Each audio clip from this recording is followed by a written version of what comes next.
তাই তাকে সতর্ক করছে জঙ্গলে না যেতে। সব সতর্কতা উপেশ করে জঙ্গলে প্রবেশ। চারদিকে অদ্ভুত নীরবতা, ভয়ানক পরি দেখছে। লালপঞ্চীরাজ তো খবর পৌঁছে গেল। নৌপঞ্চীরা মতে সে নারাজ, তার ঠুম হাতে এক পঞ্চি তার সামনে এসে দাঁড়ালো। ভাই কি হয়েছে? ভাই এই জঙ্গলটা সাধারণ না, তার মানে এটা পরীদের জঙ্গল। এখানে গেলে কেউ আর ফিরে আসে না।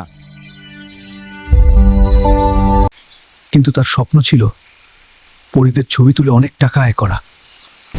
সব সতর্কতা উপেক্ষা করে সে ঢুকে পড়ল জঙ্গলে। চারদিকে অদ্ভুত নীরবতা। মনে হচ্ছিল কেউ তাকে দেখছে। ওদিকে লালপরীর রাজ্যে খবর পৌঁছে গেল, সে আমার, কেউ তাকে ছুবে না। কিন্তু অন্য পরীরা মানতে নারাজ। সবাই নিজেকে সাজাতে শুরু করলো। হঠাৎ এক পরী সামনে এলো।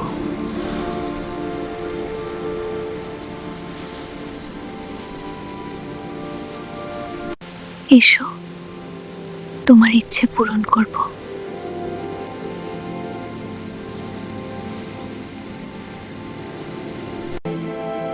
আরো পরীরা আসতে লাগলো।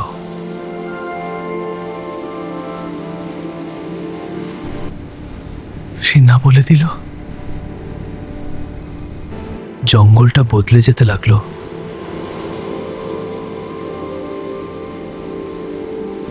অদ্ভুত প্রাণী দেখা দিল।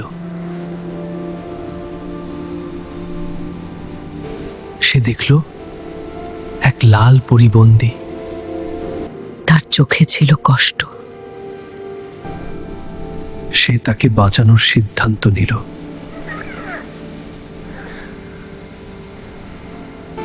সে বাঁধন খুলে দিল।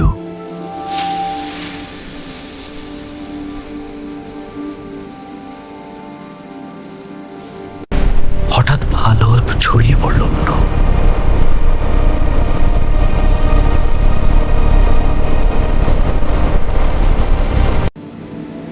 সবকিছু বদলে গেল।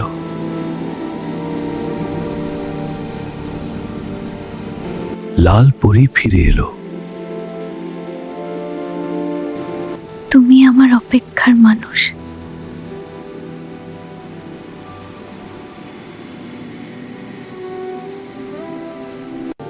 তাদের মাঝে ভালোবাসা জন্ম নিল।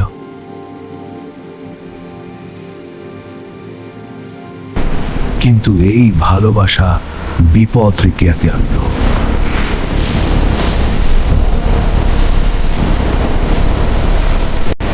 অন্য পরীরা আক্রমণ করল।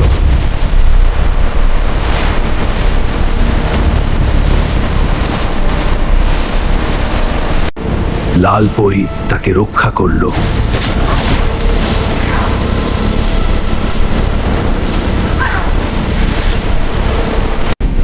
জীবন না ভালোবাসা?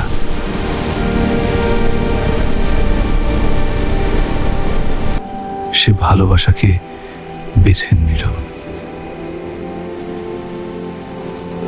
সে আলো হয়ে মিলিয়ে গেল।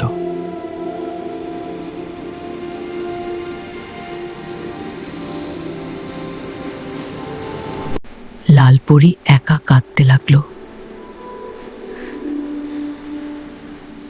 জঙ্গল আবার নীরব হয়ে গেল। আজও সেখানে লাল আলো দেখা যায়। এক অসমাপ্ত ভালোবাসার গল্প। আপনার মতে এই ভালোবাসা কি ঠিক? কমেন্ট করুন আর সাবস্ক্রাইব করুন। সবাই ভালো থাকবেন। আল্লাহ হাফেজ।